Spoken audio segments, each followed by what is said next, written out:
These are on a stick. I'm an idiot. Hey everybody, it's Patrick. It's Tuesday, and on Tuesdays I talk about long hair. Before I get started, I wanted to give a quick shout out to two great creators that I met at the YouTube Creator Day in New York City. I was able to get to this kind of a boot camp that YouTube gives to channels after they've reached a certain number of subscribers. I went from Boston down to New York City, and I met two women who talk about hair as well. They're both women of color, and they talk about subjects that have to do with women's hair when you are a woman of color. One of them is called the Weave Whisperer, and she talks about weaves, as you might think, about hair pieces and hair that women have for different kinds of styles. And the other one, her name is Mireille Lyon, and if I mispronounce that, I really apologize for it. When she introduced herself to me, I was like, oh my god, she has got such a beautiful accent. But she talks about natural hair. And while going from a men's long hair channel to a channel that talks about women's hair and women's hair, women of color's hair, you might think, well, maybe that doesn't have anything to do with me. But I think if you are interested in the subject of hair in any capacity, you should really get a lot of different perspectives on what hair does and what different hair types do and what the techniques and processes and struggles people have with different types of hair. Much like people make assumptions about people who have long hair, guys who have long hair, there are a lot of cultural assumptions about natural hair, about people who buy hair. There's a lot of assumptions, like, let's say, a man who decides to wear a wig or a hairpiece. There are a lot of cultural associations to do with that, as well as a lot of fashion stuff that you might want to consider. Same with weaves. And natural hair comes with its own set of assumptions and processes and different products that you would use. And honestly, I think that it's great to know about all of it. If you want to know about one type of hair, you should want to know about all types of hair. So definitely check out those two channels. They're linked down below, and I will also have their links at the end of this video.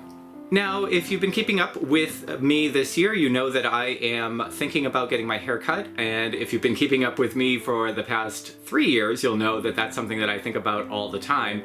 It used to be whether I should get a trim or not, and now I'm starting to think about going a bit shorter. My hair has been well down past my shoulders, almost a foot down beyond my shoulders for the better part of a year and a half now. And I think it's time for a change in style. One of the things that comes with is a lot of trepidation about cutting my hair. I've never had hair this long before, and I probably, given my age, I'll be 50 next year, I probably won't have it this long ever again. So this is pretty much, if I decide to cut it to a shorter length, that's where it will stay until I cut it to a much shorter hairstyle in the future, when I decide to just go for that short, easy to deal with haircut that most men have these days. Now, in thinking about this, I started to think about the trepidation that men have when they've grown their hair out and getting it cut. And what is it that makes it so difficult to get your hair cut after you've grown it out? Now, certainly there is a lot to do with the amount of time it takes to grow your hair out. Most men start with very short hair that's less than an inch on the sides and maybe a couple of inches on the top, so it can take up to 2 years to get to the length that you want to begin with. That kind of time commitment, while it's not necessarily dealing with any sort of, it's not like you're working towards something or it's some sort of sacrifice. Like I've said a lot of the times, growing long hair is mostly a matter of not doing anything. It's just not cutting it. But in not cutting it, there are a lot of challenges. You go through that whole awkward stage where you think, it's just not doing what I want it to do.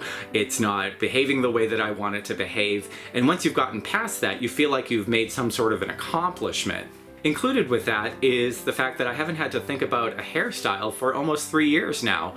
While I was growing out my hair, I basically just did whatever I could to keep it looking decent while it was in that growing stage. And since then, basically I've had 2 styles. I've had it down, which is basically like this, and up, where I've either worn it in a ponytail or in a bun. It's a little bit too long right now to be bunning it up.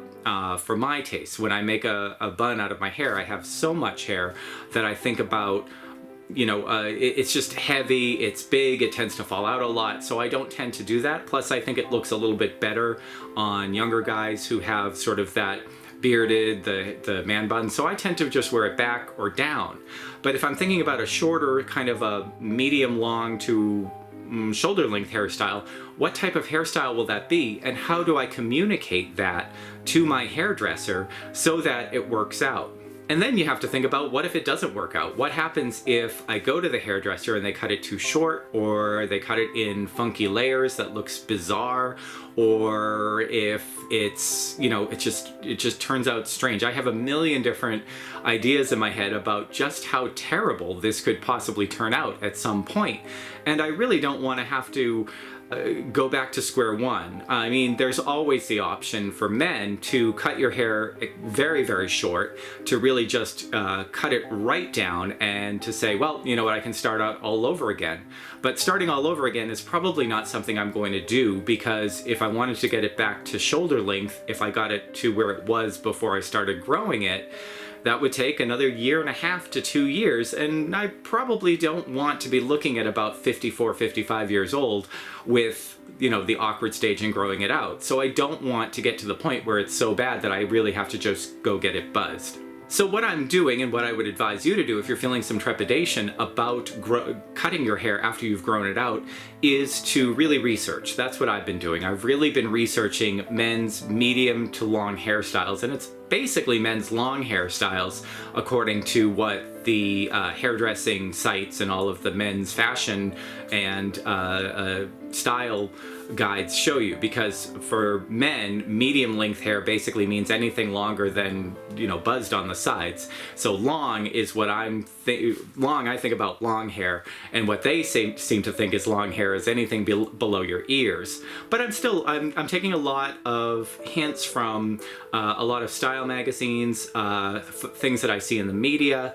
I have been taking a look in the mirror and trying to see what it would look like at different lengths. And then I've been going through, if you haven't seen my picture a day from 2014 when I grew out my hair, I will link it. There's a box, a little round eye icon. I did a speed through of all those pictures. I took 365 pictures. So I have 365 images to go, and I can go off of what length that would be in order to get a good idea of what my face structure and what my hair would look like at the length that I'm looking for. So basically what I'm saying to myself right in the camera, and to you as well, is don't panic about it. I do tend to say it's just hair, and I know that a lot of guys hate it when I say that, because I'm not dismissing the fact that a lot of guys don't have hair, and a lot of guys can't grow hair, and a lot of guys have lost their hair, but it's something that I am growing it, so it's something that I can grow again. And whether or not I have the hairstyle that I want exactly, if I start with a little bit more of a conservative cut, not cutting it into a conservative style, but cutting it conservatively, so that I don't lose the option of going a little bit shorter to get a different style, then I think I should be okay. And if you're at this point where you've had long hair for a number of years and you want to go to a shorter style, I would say don't get paralyzed by the fact that you have so many options available, and just go for it. I'm here every Tuesday talking about long hair. Thanks so much for joining me. Like I said, I will link the 2 women that I met at Creator Day. I'll link their channels right here and here, and also a couple other videos here and here. Thanks for joining me this time. I will see you again next time.